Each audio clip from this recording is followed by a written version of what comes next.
नमस्कार दोस्तों, general study group में आपका स्वागत है। आज हम देखेंगे वृत्त सर्किल। क्या देखेंगे दोस्तों? वृत्त सर्किल। वृत्त का इंग्लिश होता है सर्किल। आज हम इसके पार्ट 1 में देखेंगे दोस्तों। पार्ट 1 में क्या देखना है? बेसिक कंसेप्ट देखेंगे। इस चैप्टर से रिलेटेड जो भी बेसिक कंसेप्ट होगा वृत्त से रिलेटेड, आज हम उसको कवर करेंगे और नेक्स्ट वीडियो में इससे रिलेटेड सवाल लाएंगे। चलिए दोस्तों स्टार्ट करते हैं वीडियो शुरू करने से पहले जो दोस्त मेरे चैनल पर नए हैं वो मेरे चैनल जनरल स्टडी ग्रुप को ज़रूर से ज़रूर सब्सक्राइब कर दीजिएगा और अपने दोस्तों के साथ ज़्यादा से ज़्यादा शेयर कीजिएगा। चलिए स्टार्ट करते हैं।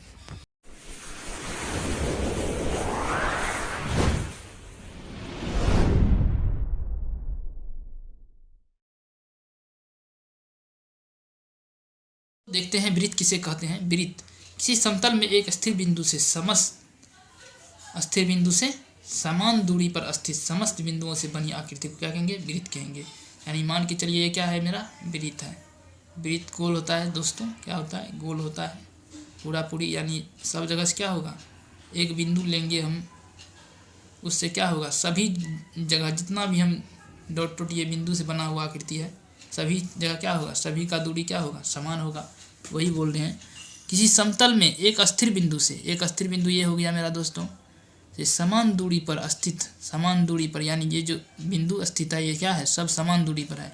जितना यहाँ का दूरी होगा उतना यहाँ का होगा, इतना यहाँ का होगा, इतना यहाँ का होगा।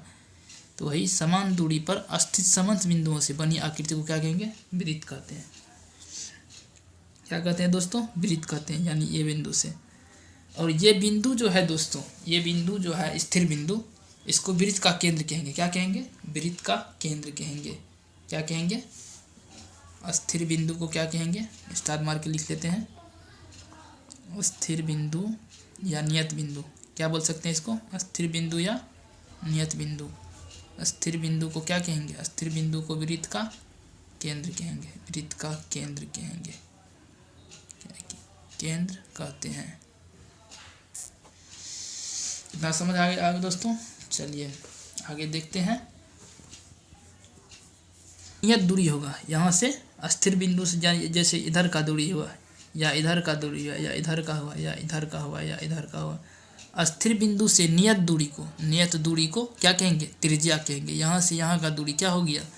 त्रिज्या हो गया। क्या हो गया दोस्तों? त्रिज्या, जिसको हम आर से डिनोट करते हैं। क्या चीज़ से करते हैं? आर से डिनोट करते हैं। तो स्थिर बिंदु से नियत दूरी को क्या कहेंगे? त्रिज्या कहेंगे। स्थिर बिंदु से नियत दूरी को क्या कहेंगे? त्रिज्या। तो त्रिज्या किसको कहेंगे दोस्तों? स्थिर बिंदु से नियत दूरी क्या होगा दोस्तों? नियत दूरी को क्या कहेंगे? नियत दूरी को वृत्त की त्रिज्या कहते हैं।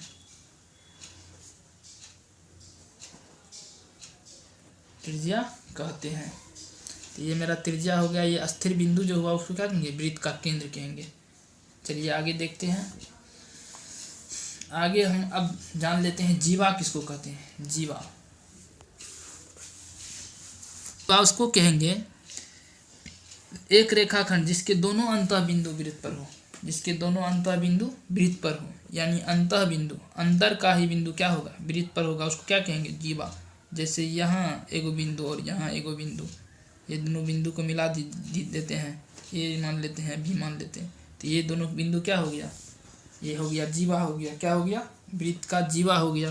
तो जीवा क्या होगा? A B. तो क्या होगा इसका दोस्तों? जीवा किसको कहेंगे? एक रेखाखंड जिसके दोनों अंतः बिंदु वृत्त पर हो। एक रेखाखंड जिसके दोनों, एक रेखा क्या होगा दोस्तों? जीवा का एक रेखाखंड जिसके दोनों अंतः बिंदु वृत्त पर हो। दोनों अंतः बिंदु, ये बिंदु और ये बिंदु क्या है? अंतः बिंदु है, यानी अंदर में ये बिंदु दोनों है। इसको हम क्या कहेंगे? ए बी रेखाखंड को जीवा कहेंगे। तो जीवा क्या हो गया? ऐसा रेखाखंड जो दोनों बिंदु क्या हो? अंतः बिंदु क्या हो? वृत्त पर हो, इसको क्या कहेंगे? जीवा कहेंगे। चलिए दोस्तों आगे देखते हैं। चलिए दोस्तों देखते हैं वृत्त के कुछ महत्वपूर्ण पॉइंट देखेंगे दोस्तों। दो वृत्त है, क्या है दोस्तों, दो वृत्त है।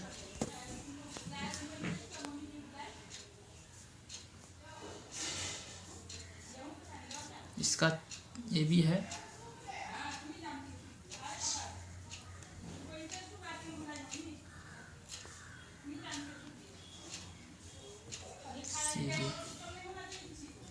केंद्र मान लेते हैं दोस्तों। देखते हैं कुछ महत्वपूर्ण पॉइंट। यदि एक वृत्त के दो चाप सर्वांगसम हो, दो चाप क्या हो दोस्तों, सर्वांगसम हो, चाप यानी AOB और चाप OCOD, ये दो चाप सर्वांगसम हो तो संगत जीवाएं क्या होती है, बराबर होती है। संगत जीवा क्या होगा, बराबर होगा, और यानी ये जीवा और ये जीवा क्या होगा, बराबर होगा। दो चाप सर्वांगसम होगा तो संगत जीवा क्या होगा, बराबर होगा।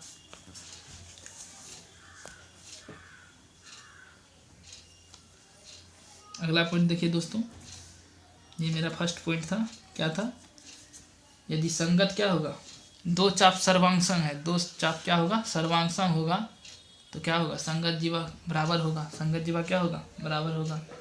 चलिए अगला पॉइंट देखते हैं, नेक्स्ट पॉइंट, पॉइंट नंबर 2। वृत्त के केंद्र से वृत्त की किसी जीवा पर डाला गया लंब जीवा को समद्विभाजित करता है। यानी वृत्त के केंद्र से एक त्रिभुज वृत्त बनाते हैं दोस्तों। वृत्त के केंद्र से जीवा पर, यानी जीवा हम मान लिए AB, क्या माने, AB, वृत्त के जीवा पर, वृत्त के केंद्र से वृत्त के किसी जीवा पर डाला गया लंब जीवा को समद्विभाजित करता है। जीवा क्या करता है, समद्विभाजित करता है, यानी दो बराबर भाग में बांटता है।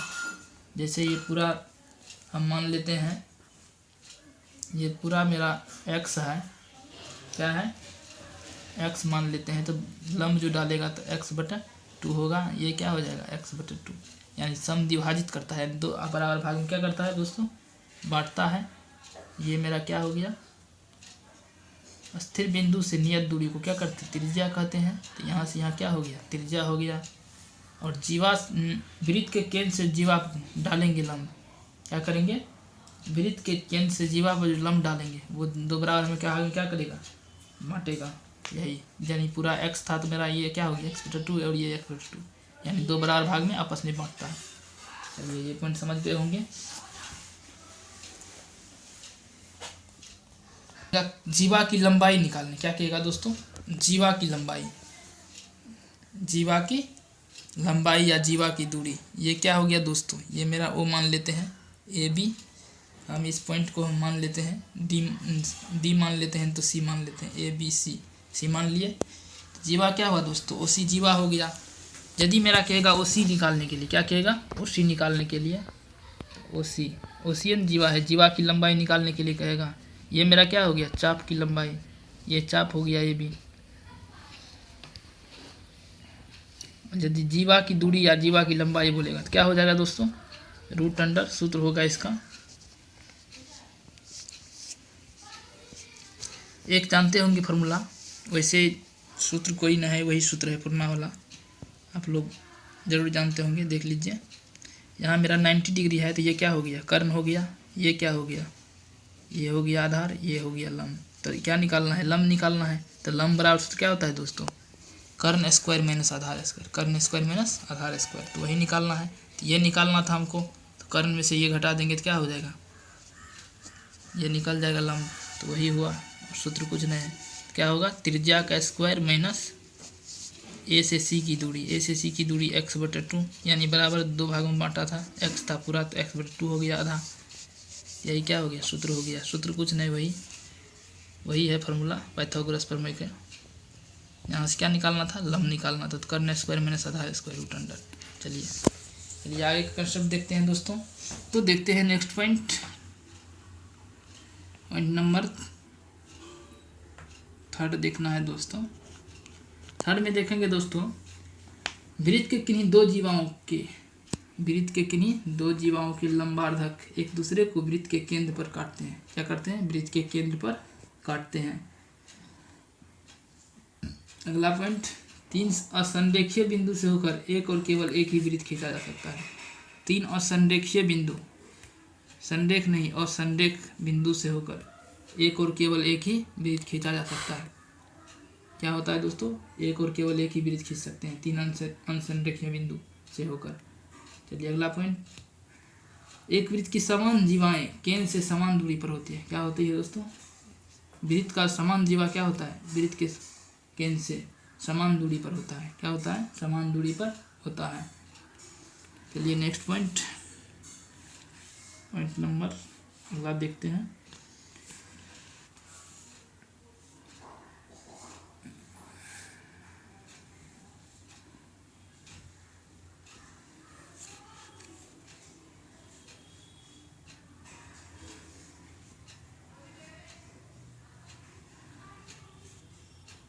ये मान लेते हैं चाप है ए बी,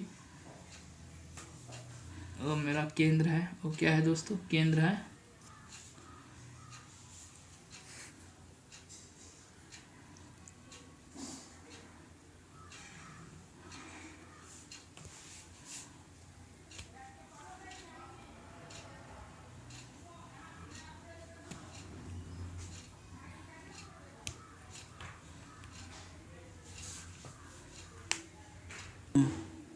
ये मेरा केंद्र है दोस्तों, ये सी। किसी वृत्त के एक चाप द्वारा वृत्त के केंद्र पर आंतरिक कोण उस चाप द्वारा वृत्त के परिधि के किसी अन्य बिंदु पर आंतरिक कोण का दुगुना होता है। क्या होता है, आंतरिक कोण का दुगुना होता है।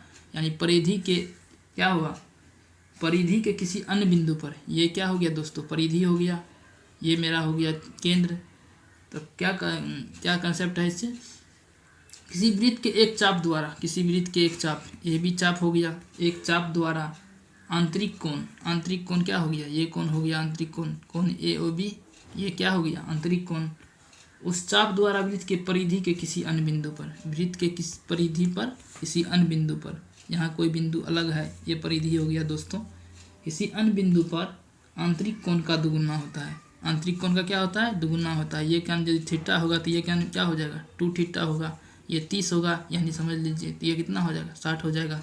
आंतरिक कोण का क्या होता है, दुगुना होता है। इस टाइप का सवाल दोस्तों डायरेक्ट क्वेश्चन में आ सकता है, फिगर दे देगा, यहाँ दे देगा 30 डिग्री कहेगा, इस कोण का वैल्यू कितना होगा। तो इस कंसेप्ट से हम इस टाइप के सवाल को क्लियर कर सकते हैं। चलिए क्या हो जाएगा, ये कोण यदि थीटा है तो ये कोण 2 थीटा हो जाएगा, समझ गए होंगे। तो क्या हो जाएगा दोस्तों, देखिए कोण ए ओ बी, हमको कहेगा कोण ए सी बी निकालने के लिए, क्या कहेगा, कोण ए सी बी, कोण ए सी बी कहेगा निकालने के लिए। तो यहाँ क्या हो जाएगा, कोण ए ओ बी बराबर 2 से गुना हो जाएगा, 2 से क्या होगा, गुना हो जाएगा। क्या निकालना है, तो ये निकालना है, तब कोण ये निकालना है तो क्या होगा, ये कोण 30 है तो ये कितना हो जाएगा, 60 होगा। ये कोण का क्या होगा, दुगुना होगा। परिधि के किसी अन्य बिंदु पर जो कोण बनता है तो क्या होता है, दुगुना होता है। चलिए समझ गए होंगे। चलिए अगला देखते हैं, अगला पॉइंट,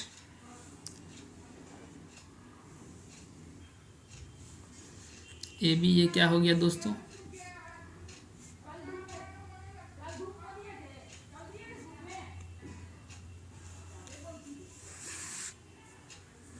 ये इसे हम मान लेते हैं डी पॉइंट है, ये बी है, यहाँ कोई कोण मान लेते हैं, यहाँ कोण ले लेते हैं सी, यहाँ से यहाँ फिर मिला देते हैं, ये ओ हो गया केंद्र।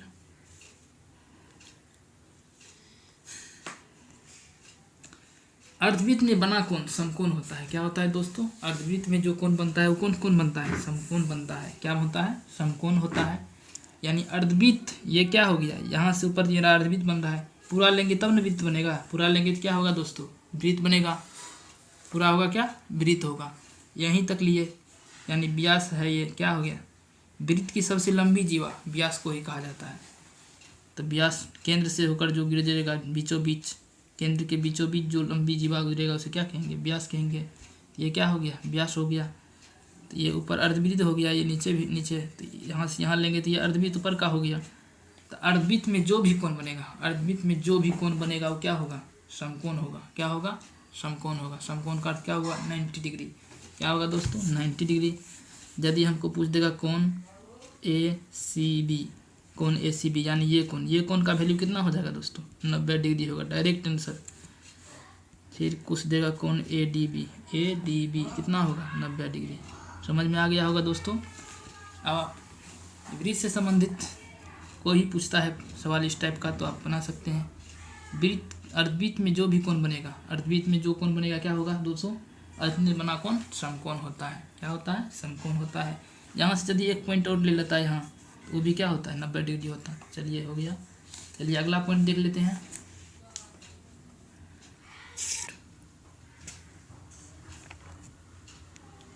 चलिए दोस्तों देखते हैं नेक्स्ट पॉइंट। इससे रिलेटेड हम नेक्स्ट यानी पार्ट 2 में सब क्वेश्चन भी बताएंगे आप लोग को। ये मेरा पार्ट 1 है, जरूर से जरूर देखिएगा। चलिए, ये कोई वृत्त है मान के चलिए,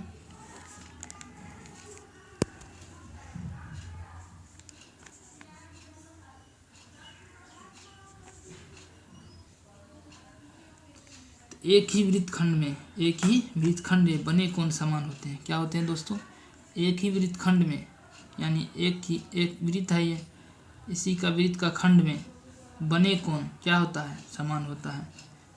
एक ही वृत्तखंड में बने कोण क्या होते हैं दोस्तों, समान होते हैं। कोण सी और कोण डी क्या होगा दोस्तों, बराबर होगा। एक ही वृत्त का खंड है और यहाँ कोण बन रहा है और यहाँ कोण बन रहा है, ये दोनों कोण क्या होगा, समान होगा। एक ही वृत्तखंड में बने कोण क्या होते हैं, समान होते हैं। कोण ए सी बी बराबर क्या हो जाएगा, कोण ए डी बी। यानी एक ही वृत्तखंड में बने कोण क्या होगा, समान होगा। यदि 30 होगा तो ये भी क्या होगा, 30 होगा। ये 45 होगा, ये क्या होगा, 45 होगा। कहने का क्या अर्थ होगा, एक ही वृत्तखंड में बने कोण क्या होगा, समान होते हैं। चलिए अगला पॉइंट देखते हैं। क्या है दोस्तों, जीवा है, इसको मिला देंगे। आगे बढ़ाने पर देखिए कहाँ मिल रहा है, आगे बढ़ा के मिलाएंगे। ये पॉइंट मिला, पी बिंदु मान लेते हैं यहाँ पे। एक वृत्त की दो जीवाएं ए बी व सी डी वृत्त के अंदर या बाहर बढ़ाने पर बिंदु P पर प्रतिच्छेद होती है। यानी बिंदु हम P माने, P पे क्या होती है, प्रतिच्छेद होती है। तो AP इंटू पी बी बराबर CP इंटू पी डी होगा। AP into P B, AP या इंटू P या B बराबर क्या हो जाएगा, CP इंटू पी डी। ये दोनों क्या होगा, बराबर होगा। क्या होगा दोस्तों, AP इंटू पी बी बराबर CP इंटू पी डी। यानी AP into P B, CP into P D, ये दोनों क्या होगा, बराबर होगा। इस पे सब नेक्स्ट, ये तो मेरा कंसेप्ट क्लियर हो रहा है दोस्तों। इस पे क्वेश्चन भी है, डायरेक्ट देखेंगे नेक्स्ट पार्ट में। चलिए अगला पॉइंट जान लेते हैं। स्टार्ट। छेदक रेखा दोस्तों जान लेते हैं। छेदक रेखा क्या होता है, छेदक रेखा दोस्तों वह रेखा जो किसी दिए हुए वृत्त को दो बिंदुओं पर काटती है। किसी दिए हुए वृत्त को क्या बिंदु पर, दो बिंदु पर काटती है, वृत्त की छेदक रेखा कहलाती है। अब जान लेते हैं स्पर्श रेखा।